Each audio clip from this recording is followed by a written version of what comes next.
कल्प वृक्ष के विषय में यही है कि जो समुद्र मंथन हुआ था उसमें से जो 14 रत्न निकले थे उसमें से एक कल्प वृक्ष भी है। ये कॉन्सेप्ट पुराणों में भी है और यहाँ लाकर लगाने का उद्देश्य ये था कि एक पवित्र पेड़ माना जाता है। वैसे भी वृक्ष कुछ भी हो, कोई भी पेड़ हो, तो हमें ऑक्सीजन तो देता है। ऑक्सीजन देता है, लेकिन कल्प वृक्ष बहुत जल्दी कहीं लगता नहीं, मिलता नहीं है। कबीर जो वाणी है वो निष्पक्ष वाणी है, सत्य है, उसमें किसी मत पंथ से लेना देना नहीं है। और कबीर साहब का जो संदेश आज हम युवाओं को देना चाहेंगे, कबीर साहब कहते हैं काल करे सो आज कर, आज करे सो अब, पल में प्रलय होएगी बहुरी करेगा कब। क्योंकि कबीर साहब ने हमेशा ज्ञानी उसे कहा है जिसका आचरण में ज्ञान उतर जाए। कबीर साहब के मत पंथ में आप देखेंगे कि कभी भी ज्ञानी का मतलब शास्त्र का पंडित नहीं, बहुत सारे साकी शब्द को रट लिया, ज्ञान कर लिया, उसको हम लोग पंडित नहीं मानते।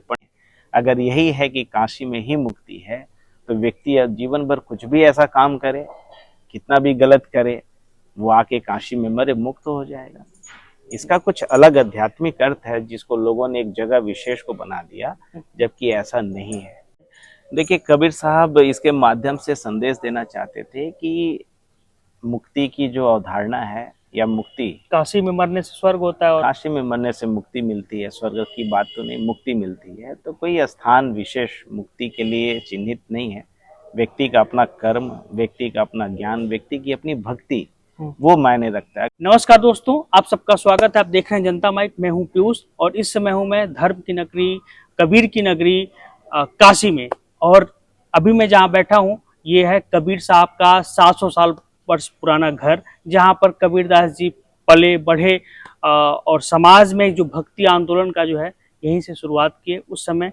और हमारे साथ हैं डॉक्टर भागीरथी जी, जो कि कबीरपंथी विचारधारा को अपना पूरा जीवन जो है समर्पित कर चुके हैं। आज हम कुछ चर्चा करेंगे कबीर साहब पे कुछ शब्दों में। बाकी कबीर पे चर्चा करना तो मेरी सामर्थ्य है नहीं। कबीर क्या है, कबीर सत्य कबीर क्यों कहा जाता है कबीर साहब को? देखिए, आप जहाँ पर हैं ये कबीर चौरा मठ मूलगादी है। यहीं पर कबीर साहब ने रहकर पूरा अपना जीवन व्यतीत किया और पूरे देश में जो ज्ञान का फैलाव किया वो यहीं रहकर उन्होंने किया था। और अगर सवाल ये उठता है कि कबीर कौन है, क्या है, तो कबीर साहब की कोई जातिगत पहचान नहीं है, धर्मगत पहचान नहीं है। एक इंसान, एक महामानव के रूप में उनकी पहचान है। और कबीर साहब की अगर हम साखी में देखें तो कहते हैं कक्का केवल नाम है, बब्बा ब्रह्म शरीर, रर्रा सब में रमी रहा ताका नाम कबीर। जो सबके अंदर में जो रम रहा है वही कबीर है, वही कबीरियत है। अंदर में रमने वाला जो तत्व है वो चेतन है और उसकी जो सत्ता है वो सत्य है। उसकी सत्ता को कोई नकार नहीं सकता। भले शरीर की सत्ता को हम नकार सकते हैं, दुनिया की और भी चीज़ों की सत्ता को, लेकिन मैं अपनी सत्ता को नहीं नकार सकता। तो जो मैं है और मेरी जो सत्ता है वही कबीर है और वो हमेशा से सच है, सत्य है, इसीलिए सत्य कबीर है। या तो कबीर साहब जो 700 साल पहले जो बात कहा गया वो इतना प्रासंगिकता आज दिखती है उसकी।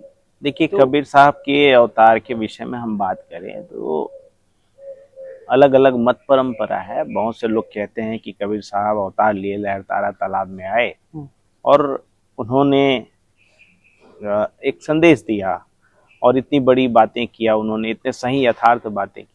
लेकिन अगर आप अवतार मानेंगे ठीक है, आपकी अपनी आस्था है, लेकिन कबीर साहब को हम एक महापुरुष के रूप में अगर स्वीकार करेंगे तो मुझे लगता है कि लोगों को एक अच्छा संदेश जाएगा कि एक ऐसे व्यक्ति जो हमें लहरतारा तालाब में मिले, एक निरुनिमा के घर में पले, बहुत सामान्य घर में पले और विपरीत परिस्थितियों में रहते हुए भी उन्होंने जो मानवता की अलग जगाई या जिस ऊंचाई पर अध्यात्म की पहुँचे, वो हमारे लिए एक रास्ता बनाता है। क्योंकि एक अवतारी पुरुष आकर उस ऊंचाई तक पहुँचते हैं तो उसका कोई उतना मूल्य नहीं है जितना एक सामान्य व्यक्ति भी वहाँ तक पहुँच सकता है। एक रास्ता मिलता है कि कबीर साहब जिस परिस्थितियों से गुजर रहे हैं, जिस तरह से वो रह रहे हैं, वहाँ पर रहकर उन्होंने अध्यात्म की इस ऊंचाई पर पहुँचे कि आज भी 700 साल बाद, 600 साल बाद भी हम लोग आपस में बात कर रहे हैं, उनकी प्रासंगिकता की खोज कर रहे हैं।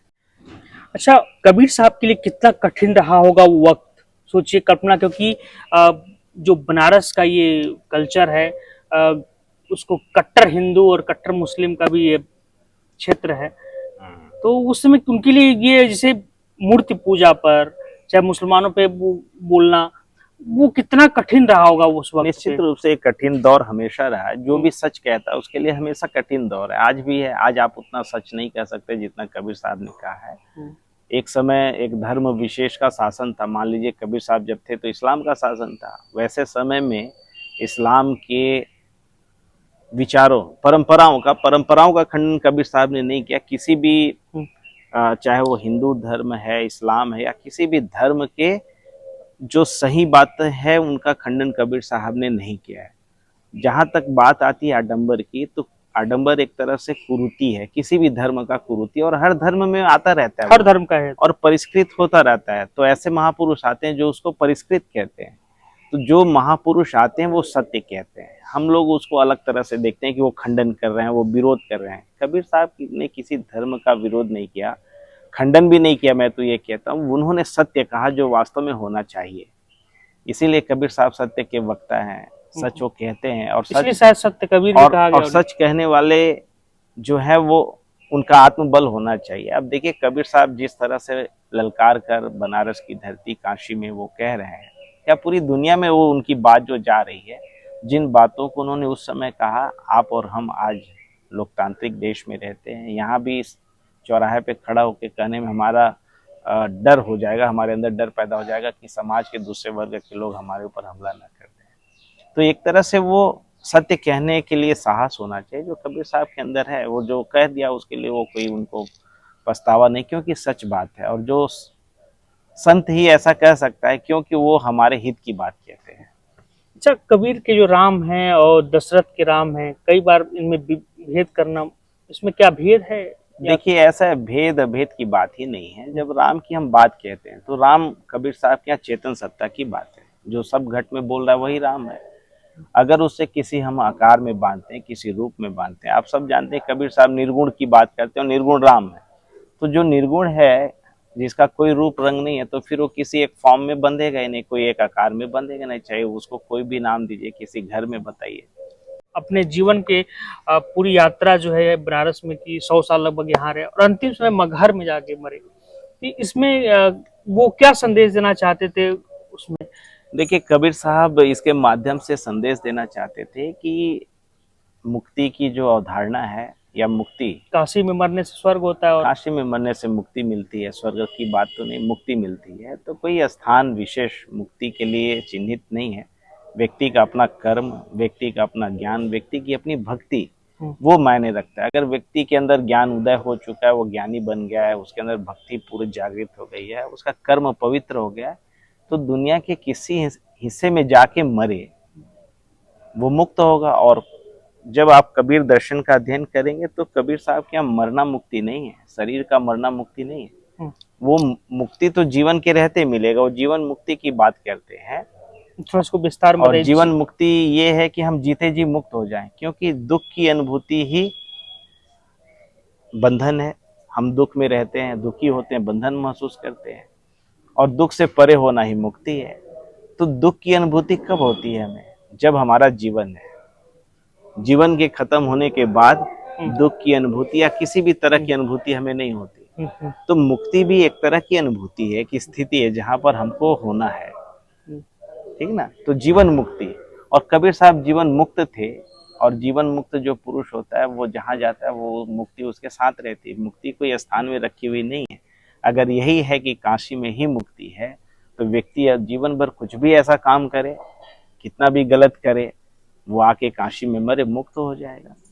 इसका कुछ अलग आध्यात्मिक अर्थ है जिसको लोगों ने एक जगह विशेष को बना दिया, जबकि ऐसा नहीं है। इसीलिए कबीर साहब मगहर गए कि लोगों को दिखाना है। वो कहते हैं, क्या काशी क्या मगहर उसर जो पे हृदय राम बसे मोरा, जो कबीरा काशी मरे तो राम ही कौन नहीं हो रहा। जिसके मन में अभी भी ये भेद है काशी और मगहर का, मतलब वो मुक्त नहीं है। सारे स्थान एक ही है। ये भेद खत्म होना है। भेद तो खत्म करने के लिए भेद ही जब अभेद हो जाएगा तभी तो मुक्ति है। वो कहीं भी हो सकता है।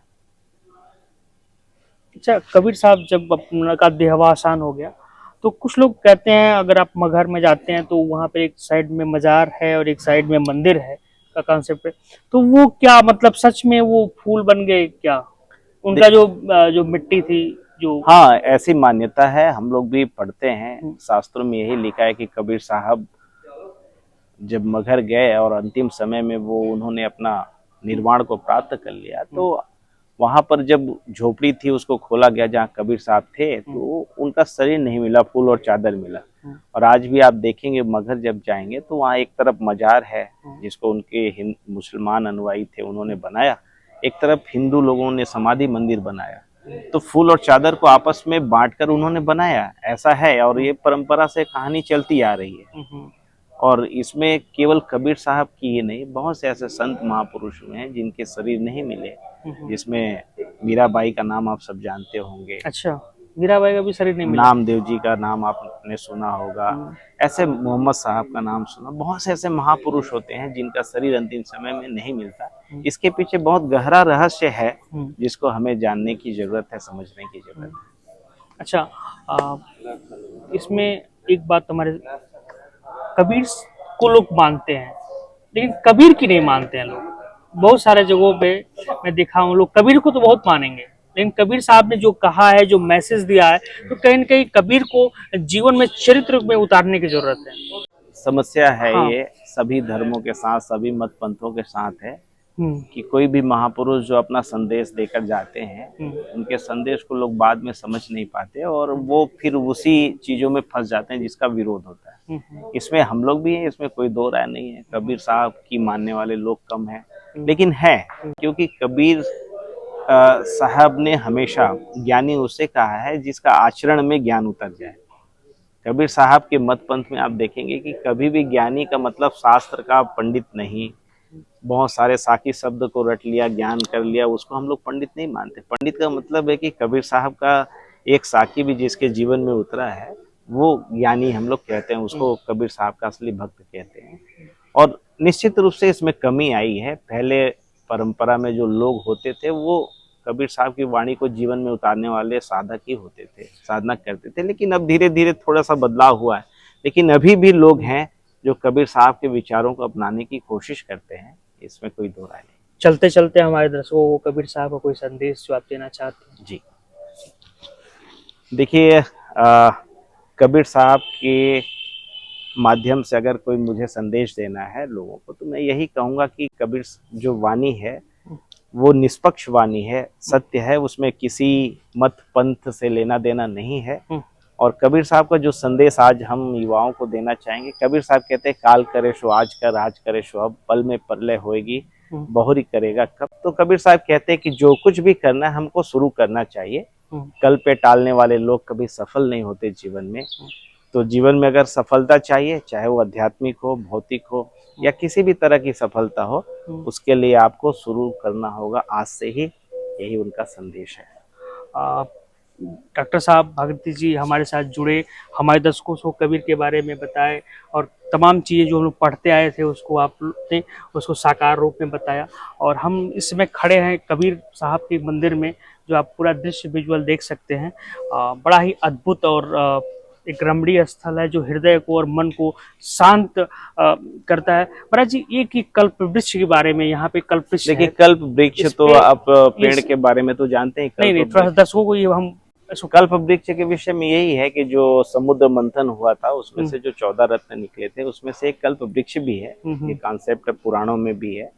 और यहाँ लाकर लगाने का उद्देश्य ये था कि एक पवित्र पेड़ माना जाता है। वैसे भी वृक्ष कुछ भी हो, कोई भी पेड़ हो, हमें ऑक्सीजन देता है, ऑक्सीजन देता है। लेकिन कल्प वृक्ष बहुत जल्दी कहीं लगता नहीं, मिलता नहीं है। और बिहार के एक जगह है जहाँ से इसको लाया गया था और लगाया गया, तो बहुत जल्दी यहाँ विकसित हो गया है ये। अच्छा, ठीक है, हमारे दोस्तों से जुड़े और कबीर साहब के बारे में इतनी अच्छी बात बताएं। जनता माइक की पूरी टीम के आपका हृदय से आभार व्यक्त करता है। आपको भी धन्यवाद, आप आए और आप एक अच्छा प्रयास कर रहे हैं, लोगों तक कबीर साहब की वाणी को पहुंचाएंगे। इसके लिए मैं आपकी पूरी टीम को धन्यवाद देता हूँ।